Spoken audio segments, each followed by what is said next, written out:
Chapter 1: Christmas Confession. Snow pressed thick against the windows as your family gathered around the long oak table. The turkey sat untouched, everyone too tense to eat. Your father, Richard Alden, cleared his throat. "I've made a decision," he said. "I've sold the family business." A wave of shocked protests hit instantly. "Sold it to who? You never asked us.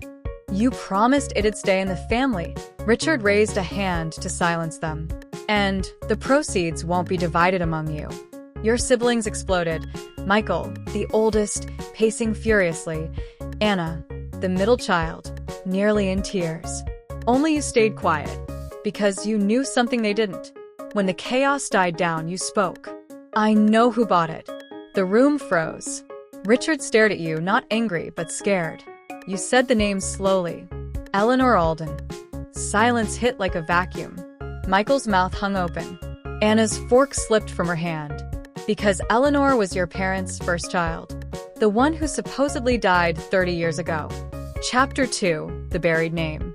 After dinner, no one left the table. The air felt electric, painful. "We don't talk about her," your mother Helen whispered, voice trembling. "She's gone," Richard insisted. "Long gone." You pressed. "Then why does her signature appear on the purchase agreement?" You slid the copy of the contract across the table. The buyer's name, Eleanor M. Alden. Signed in dark, neat handwriting.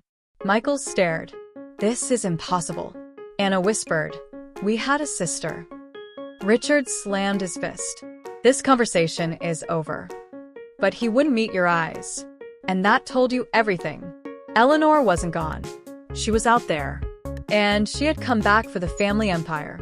Chapter 3: The Locked Room. After midnight, you heard your parents whispering in the hall. "She found us. She warned me she would." You should have told them earlier. They didn't need to know. You crept closer. Richard murmured, "She wants more than the business." The next morning, you slipped into the basement, a place forbidden since childhood. There, behind dusty storage boxes, you found a locked door. You picked the old padlock with a screwdriver. Inside was a preserved bedroom. Faded pink wallpaper. A small metal bed. A shelf of dolls. A cracked photo frame. Inside the frame was a picture of a girl about 14 years old. Wide dark eyes. A faint smile. On the back, in neat handwriting, Eleanor, age 13. Last photo. Why keep this room sealed unless she was expected to return? Chapter 4: Traces of the Firstborn. You dug deeper. At the county records office, you checked death certificates. There was no record of Eleanor Alden's death. None. But you found something stranger. 5 years ago, Eleanor filed 2 legal requests.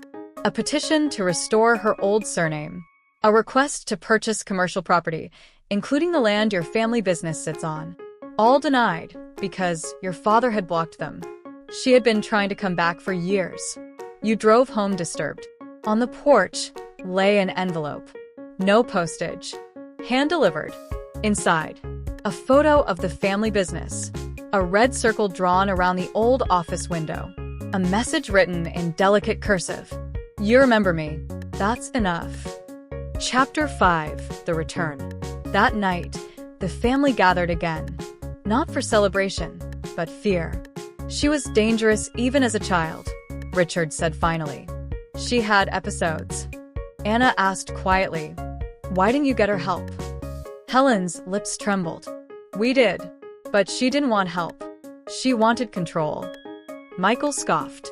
"She was a teenager." Richard looked at him with haunted eyes. "Michael, she wasn't normal.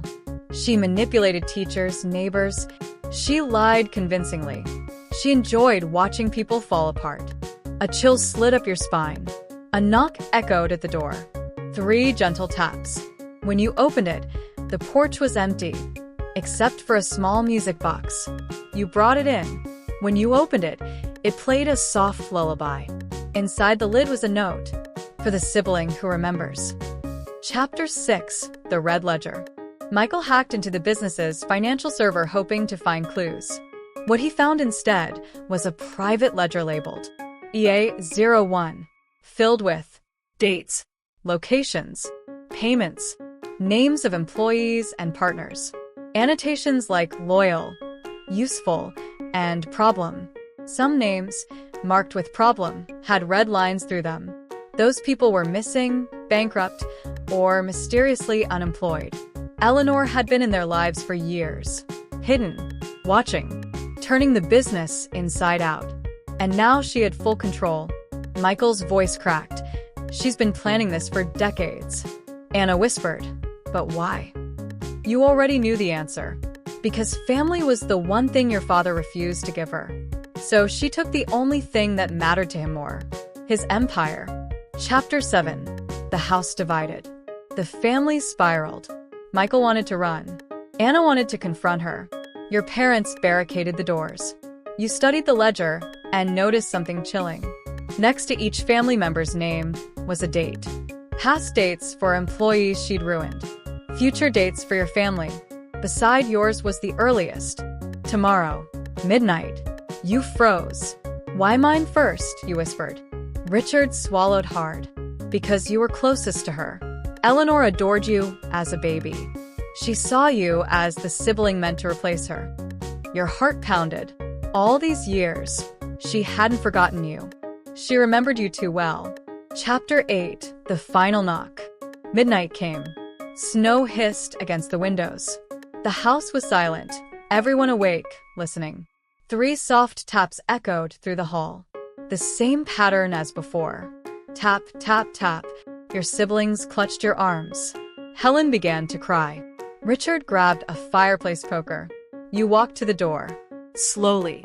Your breath fogged in the cold air. You turned the handle. The door creaked open. No one stood on the porch. Only a shadow. A woman's silhouette in the snow, just beyond the porch light. Tall. Still. Watching. She smiled faintly, lips barely moving. Hello, little brother, she said. Her voice was calm. Warm. Unnervingly familiar. I'm home,